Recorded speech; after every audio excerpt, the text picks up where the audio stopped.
Vamos conversar um pouco sobre o quanto o aspecto emocional está diretamente ligado à sua forma de comunicação.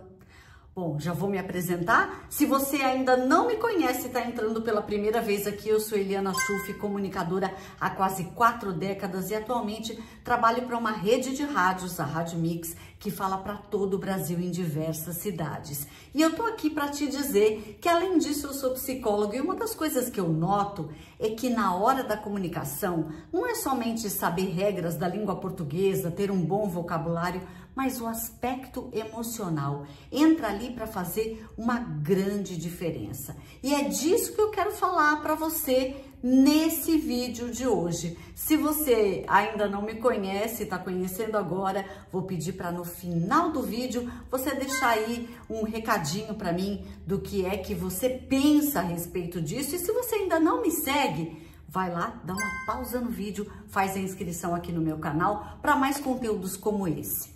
Bom, vamos começar falando de que a comunicação, ela começa desde a infância. A criança ainda quando não sabe falar, ela vai se comunicar pelo choro. Ela vai te indicar pelo tipo de choro se ela tá com dor, se ela tá com fome, se ela tá com algum tipo de desconforto, por exemplo, tá suja ou tá calor demais e a roupa tá incomodando. Você vai, com o passar do tempo, compreendendo que o choro é uma linguagem. Mas quando a gente começa a aprender a linguagem com o vocabulário, a primeira coisa que a gente vai fazer é nomear as coisas. Então, a gente vai dizer que isso aqui é uma caneca, a gente vai dizer que isso é um lápis e assim você vai formando o seu vocabulário até que você possa construir frases e que você possa, através das palavras, simbolizar aquilo que não está presente naquele momento. Se eu digo para você, pega aí um lápis e papel, ou um caderno e uma caneta. A partir do momento que eu falei caderno e caneta, a imagem já veio na sua mente porque você conhece o caderno, assim como você conhece a caneta. E também vai começando a entender os verbos que indicam ações. No presente, eu fui para a casa da minha avó. Já aconteceu, está no passado. Ou amanhã eu irei à casa da minha avó, ou amanhã eu vou para a casa da minha avó. Você vai entendendo que aquilo vai acontecer. E onde você está? Estou na sala. É naquele momento presente. A criança começa a construir a linguagem, mas depois que ela já tem essa compreensão, repare a quantidade de pais e mães que muitas vezes, quando a criança não segue exatamente o padrão do que está sendo esperado, castiga. A primeira coisa que eu tenho para dizer sobre isso é que a comunicação vai ficando truncada se o castigo não está diretamente ligado àquilo que a criança fez, o castigo ou a punição. Eu não estou falando do castigo, bater, espancar, isso não, jamais. Mas aquele castigo que é mais ou menos assim, você não assumiu aquilo que você se comprometeu, isso vai ter uma consequência. É neste sentido que eu estou usando a palavra castigo, da consequência da inadequação de uma coisa que você se comprometeu. Então, por exemplo, você colocou ali a comida no prato da criança e a criança não comeu. Aí você diz para ela, já que você não comeu, você não vai brincar hoje. Errado, completamente errado. E por que tá errado isso? Porque a criança não comeu, você vai ter que punir com o mesmo tema, comida. Você não comeu? Ok, então eu vou guardar o seu prato de comida e na hora que você estiver com fome, você me pede e come. Ah, mas eu quero Danone, eu quero chocolate, eu quero bombom, eu quero sei lá o quê, né? Coca-Cola, né? Não tô nem fazendo propaganda aqui, mas assim, pedindo uma coisa específica e você vai dizer, não, se você comer, eu te dou o que você tá me pedindo. Porque se tem espaço na sua barriguinha para isso que você tá me pedindo, é porque tem espaço para comida. Então, você só vai ganhar isto que você pediu se você comer. Então você percebe que o castigo está correlacionado, você está falando do tema comida. Ou então a criança pegou um brinquedo e ela tá brava naquele momento da birra e ela arremessa o brinquedo e quebra. E aí? Ah, então agora eu não vou te levar para tomar lanche, você vai ficar em casa de castigo. Gente, o que é que a comida tem a ver com o brinquedo? O assunto foi brinquedo, a punição tem que ser brinquedo. Ah, você quebrou esse brinquedo? Então assim, se a criança já tem mesada ou tem um dinheiro, a gente vai comprar outro, mas a gente vai pegar do seu dinheiro. A criança não tem, ela é bem pequena, não tem mesada e não tem dinheiro nenhum. Então você vai punir como? Olha, já que você quebrou este brinquedo aqui, eu vou pegar aquele lá que você mais gosta e vou deixar você tantos dias sem brincar. Ah, mas quantos dias seria isso? Na psicologia, a gente recomenda que seja mais ou menos correlacionado à idade. Tem 7 anos, 7 dias. Tem 10 anos, 10 dias. Mais ou menos isso, tá? Porque a criança vai sentir o peso de ter quebrado algo importante. Ou então, aquele brinquedo que ela quebrou, ela não vai ter mais e você não vai repor. Ela vai ter que arcar com a consequência da atitude. Percebe a diferença? Quando você começa a educar isso na infância, você já está comunicando que o mundo tem regras. Consequentemente, você está preparando o seu filho ou filha para as regras que vai ter na escola, de horário de aula, de entrega de tarefa, de estudar um determinado tema, porque a prova vai ser naquele dia. Então, tudo vai ter uma regra e tudo tem uma consequência. Não estudou, não respondeu, vai vir baixa nota. A nota é consequência do aprendizado, ok?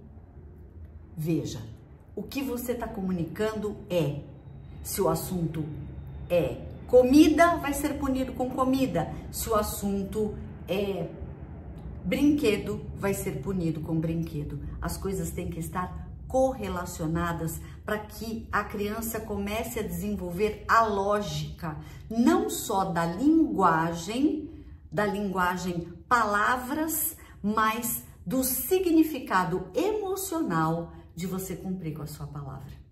E isso é fundamental para a vida. Eu diria para você que esse conteúdo é importantíssimo. Salva, assiste quantas vezes você precisar. E daí teriam outros exemplos que eu vou falar em outros momentos, mas esse é um dos pontos. Bom, a criança cresceu, virou adolescente e você vai colocar regras para o adolescente.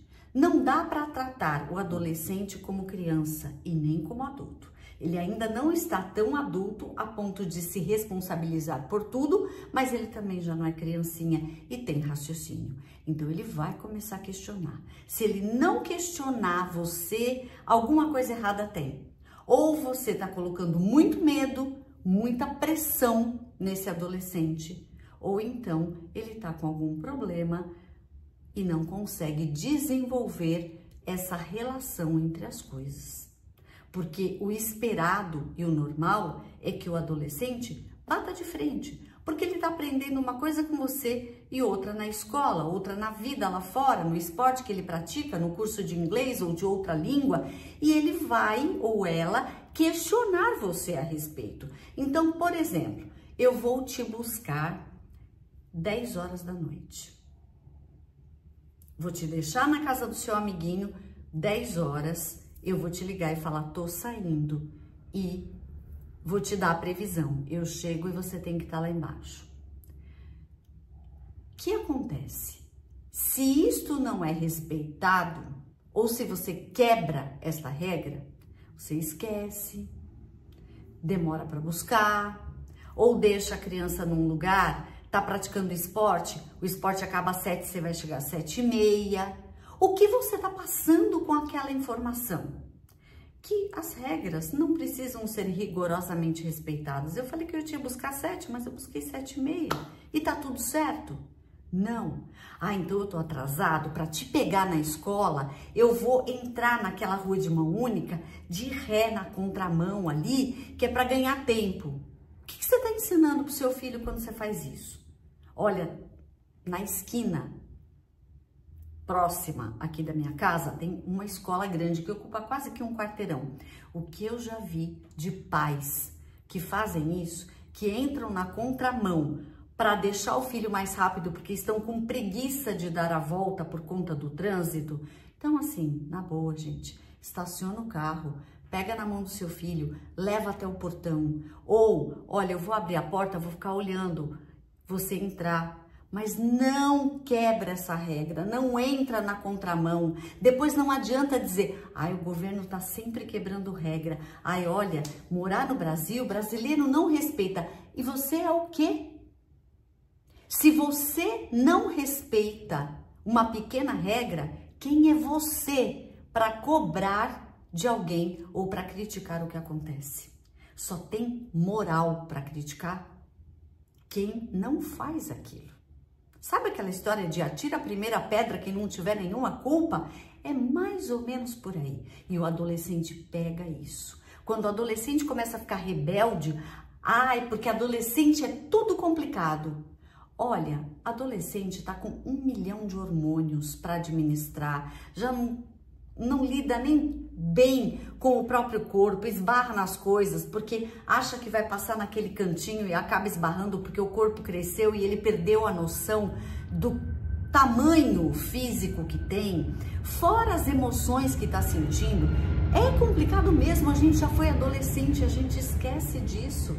Só que, será que você, enquanto pai ou mãe de adolescente, está passando uma comunicação adequada? Eu ouvi uma história recentemente de uma pessoa que disse assim, o pai combinou que buscaria na faculdade.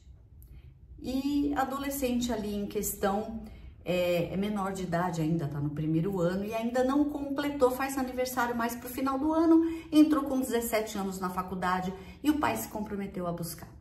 E a aula ia acabar 10h30.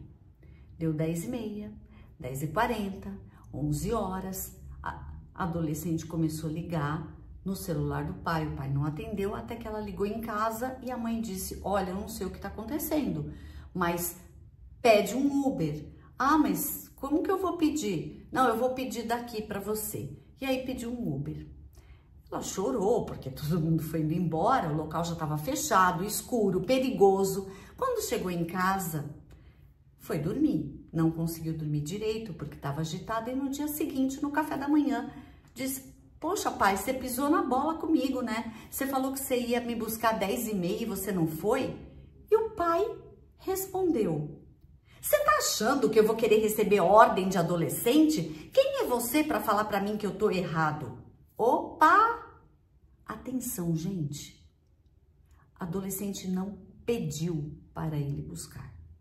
Ela poderia ter pego carona, ela poderia ter pego um ônibus 10h30 da noite e não ficar até 11 e tanto, até descobrir que o pai não viria, pedir um Uber e tal. Ficou plantada no local sozinha. Esse pai expôs essa pessoa a um perigo e inverteu a situação. Eu não vou ficar à mercê do pedido de um adolescente. Oi, ele disse que buscaria. Ele deu a palavra. O mais sensato seria, filha, desculpa, foi mal. Eu me distraí na conversa ali com os meus amigos e eu esqueci da hora. Isso não vai acontecer de novo. Isto é comunicação bem feita. Por quê? Porque a comunicação, ela se dá de modo diferente em várias etapas da vida. Na verdade, a gente pode dizer qualquer coisa, desde que a gente diga na hora certa e do jeito certo. E a hora certa e o jeito certo vai depender muito da fase da vida que você tá. Quando você vai conversar com uma criança, você vai usar um tipo de linguagem, mas é importante que você mantenha e que você sustente aquilo que foi combinado. O mesmo acontece com o adolescente. Mas ali o adolescente já tem um pensamento mais avançado e você precisa entender que ele já tem uma linha de raciocínio da qual ele vai questionar e você precisa ter um motivo que justifique e mostre que aquilo faz sentido. Agora, na vida adulta, então, você precisa de regra, seja para uma entrevista de trabalho ou até nos relacionamentos. A falta de respeito pode comprometer completamente qualquer relação. Com isso, vamos pensar no seguinte: se você já entrou naquela etapa da vida adulta, você também vai precisar de regras. É aí que as regras vão fazer toda a diferença. Num ambiente de trabalho, você vai ser cobrado de horário, assim como você era na escola, não podia entrar atrasado. Atrasou, vai entrar na segunda aula. Quando você entra no mundo adulto, também tem regras. Então, você vai para uma entrevista. E agora, a entrevista é valendo um trabalho, onde você possa ter horário, regras e vai receber um valor por aquilo que você faz. E o que acontece? No momento da entrevista, se alguém marcou com você 9 horas, é 9 horas. A sua obrigação é estar lá 10 minutos antes, 15 no máximo. Não chegue meia hora antes. Dá impressão de extrema ansiedade. Você pode até pegar o endereço, se você não conhece. Dependendo da cidade onde você mora, você vai ter que chegar com antecedência, mas procura se programar para chegar em torno de 20 minutos antes, mas você fica ali pelo local. Quando deu 10 minutos, você se apresenta. Olha, cheguei, porque daí no horário em ponto da entrevista você vai estar lá. Se o entrevistador atrasar, passa a ser problema dele. E aí, isso também comunica uma postura sua. Quando você chega pontualmente, você está comunicando que você sabe respeitar horário, que você tem pontualidade, que você cumpre com o combinado. Tudo isso está embutido na postura da hora da entrevista. E olha, se o entrevistador atrasar, o problema é dele. Por quê? Dele ou dela? Estou dizendo de forma generalizada. Por quê? Ele está lá. O trabalho dele já está garantido. O que não está garantido é o seu. Então, quem não pode errar naquele momento, porque o erro ali vai ser fatal, é você. Você pode ter toda a qualificação possível. Por isso a importância de você se preparar, para que no momento que a oportunidade apareça, você se apresente. Mas isso tem um combinado. Se a pessoa perguntar para você, você sabe tal coisa e você não souber, use de sinceridade. Não sei, mas se prepara antes para uma entrevista. Dá uma olhada. Você conhece bem essa empresa pela qual você está buscando uma vaga? Você sabe no que você poderia contribuir para fazer a diferença ali dentro?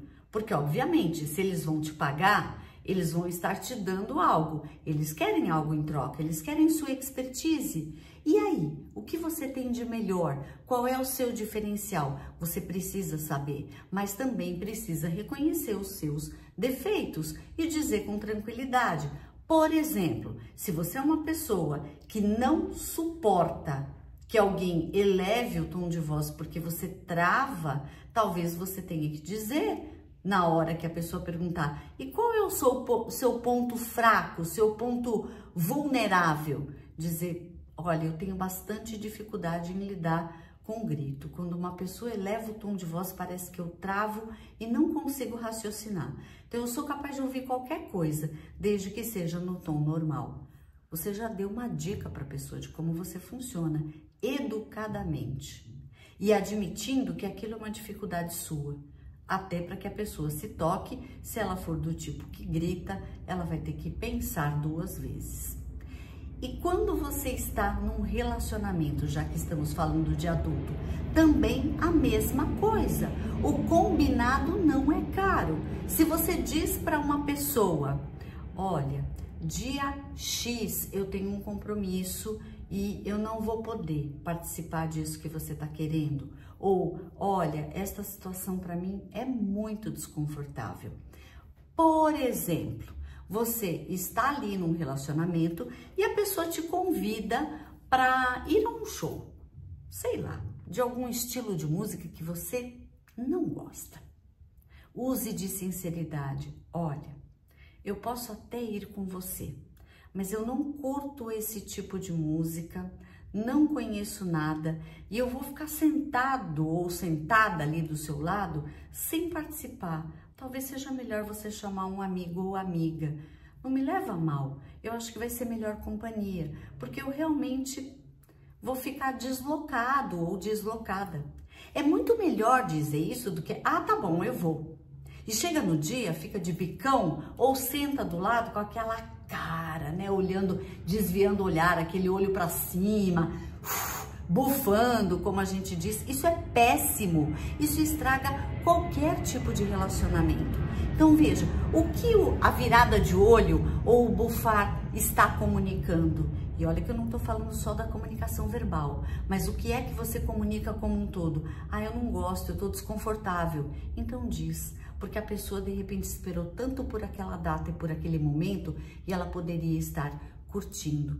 Então tenha sempre a clareza de que não importa a etapa da vida que você está, e isso eu vou falar mais detalhadamente num próximo vídeo. A gente vai falar um pouquinho mais de situações delicadas que envolvem coisas que você não sabe exatamente como abordar, mas de qualquer forma, já fica aí na sua mente. Em todas as etapas da vida é importante transparência, é importante que você cumpra com o combinado não é caro, que uma consequência para uma criança esteja relacionada ao fato que provocou aquilo, que como adolescente você saiba dar um argumento sólido, quase que palpável, para que ele ou ela compreenda porque você está fazendo essa exigência. E no mundo adulto, vamos combinar, né? É hora de ter crescido. E se você não cresceu, tá em tempo ainda. Conserta isso dentro de você, para que seus relacionamentos, sejam de trabalho ou pessoais, não sejam prejudicados. Gostou desse conteúdo? Coloca um joinha aí no final do vídeo e eu te aguardo. E não esquece, hein? Faz a inscrição no meu canal para mais conteúdos como esse que você acabou de assistir. Um beijo e até breve.